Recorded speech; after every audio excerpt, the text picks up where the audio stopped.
আচ্ছা, আপনার সাথে কি কখনো এমন হয়েছে যে পরীক্ষার আগে রাতে যে পড়াগুলো পড়ছেন, ঘুমায় 3-4 ঘন্টা করে পড়ছেন কোন একটা প্যারাগ্রাফ বা কম্পোজিশন, বাট পরীক্ষার হলে গিয়ে ওটার প্রথম লাইনে আপনার মনে পড়তেছে না?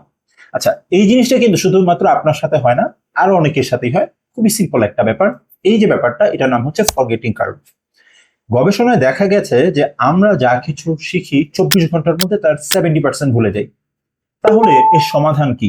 চলুন তাহলে জেনে নেওয়া যাক এই যে ফরগেটিং কার্ভ, এটা থেকে আপনি কিভাবে বাঁচবেন। আজকে এই ভিডিওতে আমরা দেখব 5টা এমন বৈজ্ঞানিক উপায় যার মাধ্যমে কিনা আপনি খুব ফাস্ট পড়া মুখস্থ করতে পারবেন এবং একই সাথে দীর্ঘ সময় যাবত পড়া মনে রাখতে পারবেন। চলুন তাহলে শুরু করা যাক। প্রথম যেই টপিকটার নাম বলবো তার নাম হচ্ছে ফাইনম্যান টেকনিক। নোবেলজয়ী বিজ্ঞানী রিচার্ড ফাইনম্যান এই পদ্ধতিটি আবিষ্কার করেন বলে তার নামে এটা নামকরণ করা হয়েছে। তিনি বলেছিলেন যে কোন একটা পড়া মুখস্থ করার সবচেয়ে সেরা উপায় হচ্ছে এমন ভাবে পড়া যেন আপনি 5 বছর বয়সী যে একটা বাচ্চাকে ওই জিনিসটা বোঝাতে পারেন। তো আপনার পড়াটা যদি এরকম ভাবে হয়, আপনি যদি কনফিডেন্স থাকেন, হ্যাঁ, একটা 5 বছরের বাচ্চা যদি আপনাকে প্রশ্ন করে এই জিনিসটা কি, আপনি যদি সুন্দর করে তারপর তাকে বোঝাতে পারেন, এরকম কনফিডেন্ট থাকেন বা পারেন, তার মানে আপনার সেই পড়াটা অনেক দ্রুত মুখস্থ হয়ে যাবে এবং আপনি আপনার পড়ার মাঝে বা শেখার মাঝে যে গ্যাপগুলো আছে সেটা কিন্তু খুব ইজিলি বের করতে পারবেন। পড়ার মুখস্থ করার বেস্ট ওয়ে হচ্ছে স্পেস রিপিটেশন। একটু আগে ফরগেটিং কার্ভের কথা বলছিলাম, মনে আছে? যে 70% পড়া 24 ঘন্টার মধ্যে ভুলে যায়। এটা থেকে মুক্তির পর্ব হচ্ছে কোন একটা পড়া বারবার একটু রিভাইজ করা। আপনি আজকে কোন একটা পড়া পড়লেন, চেষ্টা করবেন 3 দিন পর আর একবার দুইবার পড়ে ফেলতে, 7 দিন পর আর একবার দুইবার পড়ে ফেলতে। এইভাবে কিন্তু আপনার সেই পড়াটা বা সেই যে টপিকটা আপনি পড়ছেন সেটা আপনার শর্ট টাইম মেমোরি থেকে লং টাইম মেমোরিতে শিফট হয়ে যাবে। আর আপনার পড়াটাও দীর্ঘদিন যাবত মনে থাকবে। চিন্তা করে দেখেন, ছোটবেলায় যে কবিতাগুলো পড়েছি ওগুলা কিন্তু এখনো আমাদের মনে আছে। কিসের জন্য? আমরা কিন্তু বারবার বারবার লাগাতার আমাদের বাবা মা ওটা শেখাতো। এই কারণে কিন্তু আজ আপনি হয়তো বা 20 বা 25 বছর পরেও সেই ছোট্ট কবিতাগুলো 8-10 লাইন বা 20 লাইনেরটা মনে আছে। অথচ আজ থেকে হয়তো বা 1 সপ্তাহ আগে কোন একটা টপিক পড়েছেন, ওইটা মাথায় আসে না। তাহলে নেক্সট টাইম ফরগেটিং কার্ভ থেকে মুক্তি পেতে আপনার কিন্তু এই পদ্ধতিটা অ্যাপ্লাই করতে পারেন। ওরা মনে রাখার আরেকটা উপায় হচ্ছে পোমোডোরো টেকনিক। আপনারা অনেকে হয়তো বা এই নামটা শুনেছেন। তো এই পোমোডোরো টেকনিক হচ্ছে এমন একটা, আপনি সে 10 মিনিট পড়েন বা 5 মিনিট পড়েন, সেই টাইমটা শুধুমাত্র আপনার পড়ার দিকে ফোকাস করবেন। বর্তমানে আসলে আমরা সোশ্যাল মিডিয়া এত বেশি অ্যাক্টিভ হয়ে গিয়েছি, দেখা যাচ্ছে পড়ার ফাঁকে ফাঁকে হয়তোবা নোটিফিকেশন আসছে সেটা চেক করছে, বা কেউ মেসেজ দিলেও চেক করছে। এইভাবে আপনার ফুল ফোকাসটা কিন্তু পড়ার মধ্যে থাকছে না। তো আপনি আপনার সময়টাকে হয়তোবা 20 মিনিটের একটা ছোট্ট শিডিউলে ভাগ করে নেবেন।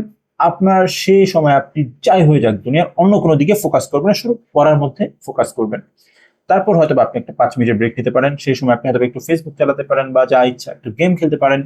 এরপর আবার একটা আপনি হচ্ছে 20 বা 50 মিনিটে একটা স্টেজ যেখানে কিনা আপনি পড়া মুখস্থ করবেন। এইভাবে যদি আপনি হচ্ছে আপনার পড়াটা চালিয়ে যান, তাহলে কিন্তু আপনার পড়াটা অন্য যে কোনো সময়ের থেকে অনেক বেশি দ্রুত মুখস্থ হবে। এখন সমস্যা হচ্ছে গিয়ে এই যে স্পেসিফিকেশনের কথা বললাম, বা ফাইনম্যান টেকনিক, কিংবা এই যে পোমোডোরো টেকনিক, এই প্রত্যেকটা কিন্তু রুটিন মেনে করা অনেক টাফ। হ্যাঁ, পোমোডোরোর জন্য অনেক অ্যাপ আছে, ফাইনম্যান টেকনিক বলি বা রিপিটেশনের জন্য অনেক অ্যাপ আছে, বাট প্রত্যেকটা আলাদা আলাদা, অনেক বেশি ডিস্ট্রাক্টেড হয়ে যায় আমরা। কিন্তু আমি যদি বলি, বাংলাদেশি এরকম সুন্দর একটা অ্যাপ আছে যার নাম হচ্ছে স্টাডি রুম, যেখানে কিনা আপনি প্রত্যেকটা ফিচার একসাথে পেয়ে যাবেন। হ্যাঁ, সেই অ্যাপটা কিন্তু আমি আপনাদের কমেন্ট বক্সে অথবা ডিসক্রিপশন বক্সে দিয়ে দিব। আপনি এই যে টেকনিক গুলো বললাম, এই ফিচার গুলো বাদেও আপনার নোট প্রস্তুতির জন্য আলাদা একটা ফিচার আছে যার নাম নোট প্রস্তুতি। হয়তো কোনো একটা ভাব সম্প্রসারণ প্যারাগ্রাফ বা লেটার দিল যেটা বই বা ইন্টারনেটে খুঁজে পাচ্ছেন না, এবং চ্যাট জিপিটি থেকে আমরা অনেক সময় হয়তো লিখিও, কিংবা পারফেক্ট আসে না। তো আমাদের এনসিটিবি বইয়ে আমাদের পাঠ্যক্রম অনুযায়ী যেভাবে হওয়া উচিত ঠিক সেইভাবেই কিন্তু অ্যাপটা ডেভেলপ করা হয়েছে। সেখান থেকে আপনি এই ফিচারগুলো দেখে নিতে পারেন এবং আপনার পড়াটাকে কিন্তু আরো অনেক বেশি এক্সাইটিং করে তুলতে পারেন। চতুর্থ ধাপ হচ্ছে ভিজুয়ালাইজেশন এবং অ্যাক্টিভ রিকল। আমাদের মস্তিষ্ক কিন্তু কোনো ছবি বা এই ধরনের জিনিস খুব ফাস্ট মনে রাখে বা খুব বেশি মনে রাখে। তো আপনি যখন যে কোনো একটা পড়া পড়বেন, ধরা যাক আপনি পড়ছেন যে একটা সিংহ হয়তো বা একটা আহ হরিণকে তাড়া করছে, আপনি নিজের মস্তিষ্কে ওইটা ভিজুয়ালাইজ করার ট্রাই করেন। আপনি যখন কোন একটা পড়া মুখস্থ করবেন, চেষ্টা করবেন এরকম একটা ভিজুয়াল আকারে আপনার মস্তিষ্কে চিন্তা করা যে এরকম এরকম ঘটছে। তখন দেখবেন আপনার পড়াটা কিন্তু অনেক বেশি ফাস্ট হচ্ছে, মুখস্থ করা এবং দীর্ঘদিন যাবত থাকবে। নেক্সট টাইম থেকে এই হচ্ছে টেকনিকটা কাজে লাগবেন। আর আমাকে কিন্তু কমেন্ট বক্সে জানাবেন এই টেকনিকটা কে কে ফলো করেন। সবশেষ হচ্ছে অ্যাক্টিভ রিকল। ধরেন আপনি 1 ঘন্টা বা 2 ঘন্টা বা 10-20 মিনিট যাই হোক পড়লেন, পড়ার শেষে আপনি চোখ বন্ধ করে একবার মনে করার চেষ্টা করেন যে আসলে আপনি এতক্ষণ যাবত কি পড়লেন বা কতটুকু মনে আছে। আপনি চাইলে আপনি যত সে মনে করার পর আপনি একটা ছোট খাতা নিয়ে কি কি শিখে যান বা কি কি মনে আছে সেটাও লিখতে পারেন। এতে দুটো লাভ হবে। এক হচ্ছে আপনার কোন কোন জিনিসগুলো আপনার মুখস্থ হয়ে গেছে সেটি আপনি দেখতে পাচ্ছেন, এবং কোন জিনিসগুলো মনে নেই সেটাও কিন্তু আপনার সাথে সাথে ফাইন্ড আউট করতে পারছেন। এবং যে জিনিসগুলো আপনি মনে করতে পারছেন না সেগুলো আপনি আরেকটা রিভিশন দিলে আপনার পুরো পড়াটা কিন্তু একদম ঝালাই করা হয়ে যাবে। আর আপনার ব্রেন এইভাবে দিনে দিনে শার্প হতে থাকবে। তাহলে আর দেরি কেন, আজকে যে 5টা টেকনিক বললাম প্রত্যেকটি আজকে থেকে ফলো করা শুরু করুন। আশা করি আপনি অন্যদের থেকে অনেক বেশি এগিয়ে থাকবেন। ধন্যবাদ সবাইকে। পড়ালেখা বিষয়ক এইরকম আরো সুন্দর সুন্দর টেকনিক আমরা কিন্তু রেগুলার আপলোড দিব। সেগুলো পেতে আমাদের চ্যানেল এবং পেজ ফলো করে পাশে থাকুন। ধন্যবাদ সবাইকে। আসসালামু আলাইকুম।